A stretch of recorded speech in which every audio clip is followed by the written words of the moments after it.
किसान साथियों नमस्कार। स्वागत है आपका हमारे यूट्यूब चैनल पर।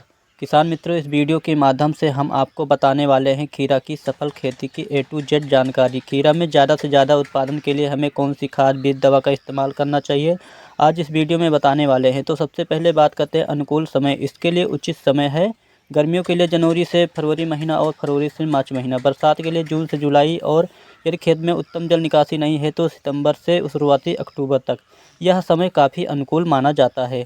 उपयुक्त भूमि और तापमान। आप काली मिट्टी, काली दोमट, बालुई दोमट, पीली, लाल मिट्टी, लगभग सभी प्रकार की मिट्टी पर खीरा की खेती कर सकते हैं।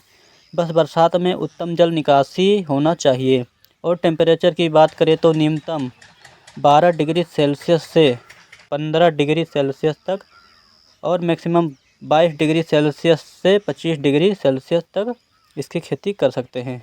और अधिकतम की बात करें तो 35 डिग्री सेल्सियस से 36 डिग्री सेल्सियस तक तापमान सही माना जाता है। अब बात करते हैं खेत की तैयारी। सबसे पहले मीडियम गहराई में चलने वाले जैसे कल्टीवेटर है, तोता हल से पहली और दूसरी बार मिट्टी भुरभुरी करने के लिए रोटावेटर से जुताई करवाना है और पाटर लगाकर खेत को समतल करवा लेना है। आइए अब बात करते हैं उन्नतशील किस्में।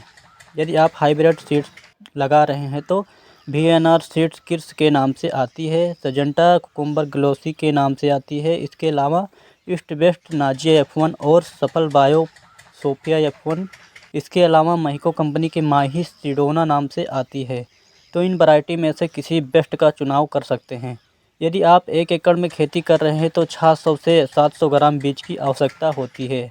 अब बात करते हैं बेसल डोज की। तो 1 एकड़ में अगर आप बुआई कर रहे हैं तो जो खाद देनी है वह 50 किलो DAP लेनी है और SSP single super phosphate 100 kilo और रिजेंट 5 किलो, 20 किलो MOP, इन सभी को मिक्स करके अपने आपको 2 ट्राली गोबर की खाद बेड के ऊपर देना है। तो अब बात कर लेते हैं बेड तैयार। यदि आप मल्चिंग पेपर पर बेड विधि खेती कर रहे हैं तो काफ़ी अच्छा माना जाता है और अच्छा उत्पादन देखने को मिलता है। बेड की दूरी जो आपको रखनी है 6 फीट, बेड की चौड़ाई 2.5 फीट और बेड की ऊंचाई 1 फीट रखनी है।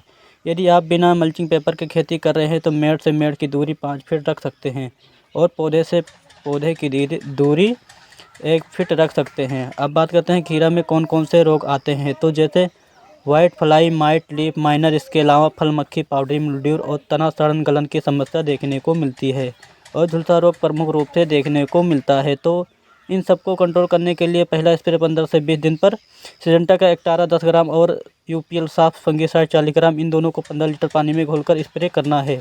अब बात करते हैं सेकंड स्प्रे।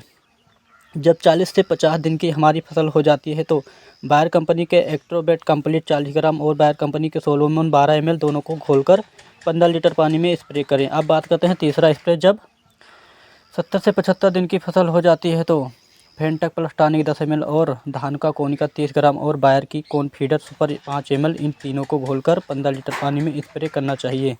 तो ये था स्प्रे शेड्यूल। आपको आवश्यकता अनुसार अपने फसल पर सस्ते और बढ़िया कॉम्बिनेशन का स्प्रे करनी चाहिए। तो अब बात करते हैं लागत की। तो सभी खर्चे को 1 एकड़ के हिसाब से जोड़ा जाता है तो 30,000 से लेकर 40,000 तक 1 एकड़ का खर्चा आता है। अब बात कर लेते हैं उत्पादन। तो 120 से 150 कुंटल पर एकड़ का उत्पादन मिलता है। तो अब बात कर लेते हैं किसान साथियों मुनाफा। तो यह बाज़ार भाव के ऊपर है और उत्पादन के ऊपर है। यदि 15 रुपये के हिसाब से जोड़ते हैं तो 1500 गुणे 120 कुंटल बराबर 1,80,000 आता है और 40,000 लागत निकालने पर शुद्ध लाभ अगर पर एकड़ का निकाले तो 1,40,000 रुपये कुल मुनाफा हुआ। तो दोस्तों, अगर हमारे चैनल पर नए हो तो हमारे चैनल को सब्सक्राइब कर लें। मिलते हैं नेक्स्ट वीडियो में नेक्स्ट टॉपिक के साथ। तब तक के लिए धन्यवाद।